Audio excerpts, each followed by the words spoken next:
तो दोस्तों आज बात करने वाले हैं मोतीलाल ओसवाल मिड कैप का जो लेटेस्ट पोर्टफोलियो आया है उसके बारे में। ये फंड जो है वो 1 साल 2 साल 5 साल इन पीरियड में एक ज़बरदस्त रिटर्न्स दे रहा है, लेकिन 6 महीने से इसका परफॉर्मेंस डाउनवर्ड डायरेक्शन में चल रहा है। हालांकि पिछले 1 महीने में थोड़ी सी सॉर्ट ऑफ रिकवरी की है इस फंड ने, लेकिन 6 महीने में ये one of the worst performing fund बन चुका है। तो देखेंगे पिछले 1 महीने में, अप्रैल के महीने में इसने क्या चेंजेस किए हैं पोर्टफोलियो में, कैसी परफॉर्मेंस है, वो सारी चीज़ें हम यहाँ पर ब्रीफली डिस्कस करने वाले हैं इस वीडियो में। तो सबसे पहले पोर्टफोलियो इसका देख लेते हैं। तो सबसे पहले तो हम यहाँ पर ये देख लेते हैं कि इस फंड ने कौन सी कंपनीज में अपनी एलोकेशन को ओवरऑल कम किया है। तो 3 कंपनीज नजर आती है, एक तो ट्यूब इन्वेस्टमेंट ऑफ इंडिया, उसके बाद Indraprastha gas, then Voltas limited. इन 3 कंपनीज में अगर आप देखेंगे यहाँ पर एलोकेशन कम किया है, जिसमें से सबसे ज़्यादा मेजर जो इसका एलोकेशन डिक्रीज हो रहा है वो इंद्रप्रस्थ गैस में यहाँ पर नज़र आ रहा है और लगातार डिक्रीज हो रहा है। इससे पहले मार्च में फेब से गिर के मार्च में एक अपनी एलोकेशन आधी की थी, अब फर्दर इसने अप्रैल में अपनी जो एलोकेशन है आधी की है।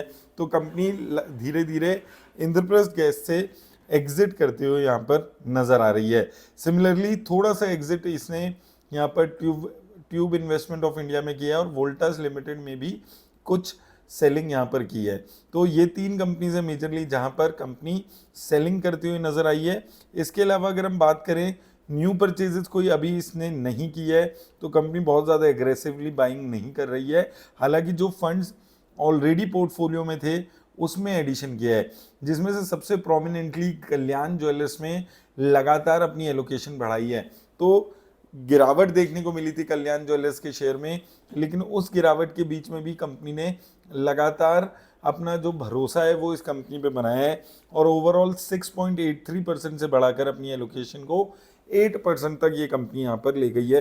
तो लगातार एलोकेशन जो है ये इसने कल्याण ज्वेलर्स में अपने इंक्रीज किया है यहाँ पर।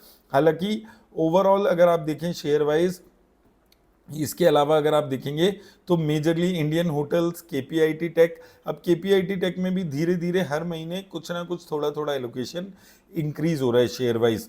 की इंडस्ट्रीज, पॉलीकैब इंडिया, ये कंपनीज में इसने अपना मेजरली एलोकेशन इंक्रीज किया है। तो जो कंपनी ऑलरेडी है पोर्टफोलियो में वहीं पर एलोकेशन यहाँ पर इंक्रीज किया है, कुछ ज़्यादा नई कंपनीज को ओवरऑल पोर्टफोलियो में ऐड नहीं किया है।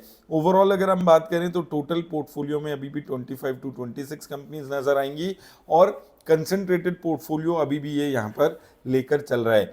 टोटल अगर आप बात करें तो टोटल लगभग 76% पैसा इस फंड ने इक्विटीज में लगाया हुआ है डिलीवरी वाले में।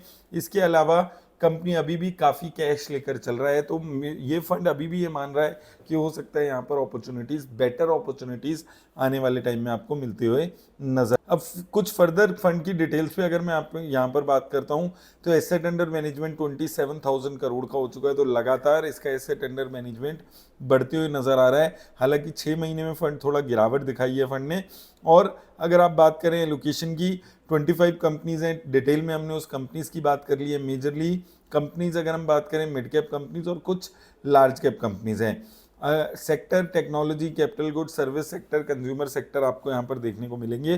Concentrated portfolio, high risk companies को पोर्टफोलियो बना के चलता है। हाई प्राइस टू अर्निंग वाली कंपनीज में अपना पैसा ये फंड लगाकर चलता है। अगर हम बात करें इसकी रिटर्न्स की तो देखिए रिटर्न्स अच्छी खासी अभी जनरेट की है। अगर हम ओवरऑल लॉन्ग टर्म में 1 2 3 5 10 सालों में देखते हैं तो आप देख सकते हैं one of the best performing funds में से एक फंड ये रहा है मिड कैप कैटेगरी में। लेकिन जहां बात आती है मार्केट में, खराब मार्केट में आपके पोर्टफोलियो को बचाने की, तो वो ये फंड नहीं कर पाया। 3 और 6 महीने में सबसे खराब रिटर्न्स देने वाला फंड ये चला है और ईयर टू डेट भी सबसे खराब परफॉर्मेंस देने वाला मिड कैप फंड है ये। तो बेसिकली डाउनसाइड प्रोटेक्शन इस फंड की काफ़ी खराब नज़र आ रही है। उसका रीज़न है 2-3। एक तो फंड थोड़ा सा कंसंट्रेटेड पोर्टफोलियो बनाकर चलता है, सिर्फ 25 कंपनीज हैं। तो जब मार्केट गिरने लगती है तो कुछ सहारा इस फंड के पास नहीं है, कुछ छुपने की वजह यहाँ पर इस फंड को नहीं मिल पाती है। दूसरा, हाई प्राइस टू अर्निंग की कंपनीज में पैसा है, तो जब मार्केट में क्रैश आता है तो ऐसी कंपनीज में ज़्यादा जल्दी क्रैश ज़्यादा देखने को मिलता है। तो इसलिए यहाँ पर आपको अक्सर देखने को मिलता है इस फंड में जितना ज़्यादा मार्केट में क्रैश आता है उतनी उसी स्पीड से इस कंपनी के फंड में भी एक गिरावट देखने को मिलती है। तो ये फंड यहाँ पर लगातार खराब परफॉर्मेंस दिखाते हुए नज़र आ रहा है। तो ये ओवरऑल अगर आप देखेंगे तो चेंजेस बहुत ज़्यादा नहीं कर रहा है फंड। जो इन कंपनीज पे पहले से पैसा लगाया हुआ है उन्हीं पे मेजरली अभी भी अपनी जो एलोकेशन है उसको इंक्रीज कर रहा है। लेट्स सी आने वाले टाइम में ये फंड क्या अपनी जो एलोकेशन है उसके हिसाब से पास्ट परफॉर्मेंस को रिपीट कर पाता है या नहीं कर पाता। 6 महीने की परफॉर्मेंस थोड़ी सी निराशाजनक रही है, लेकिन उम्मीद है कि ये आने वाले टाइम में अच्छी परफॉर्मेंस दोबारा से रिपीट करेगा।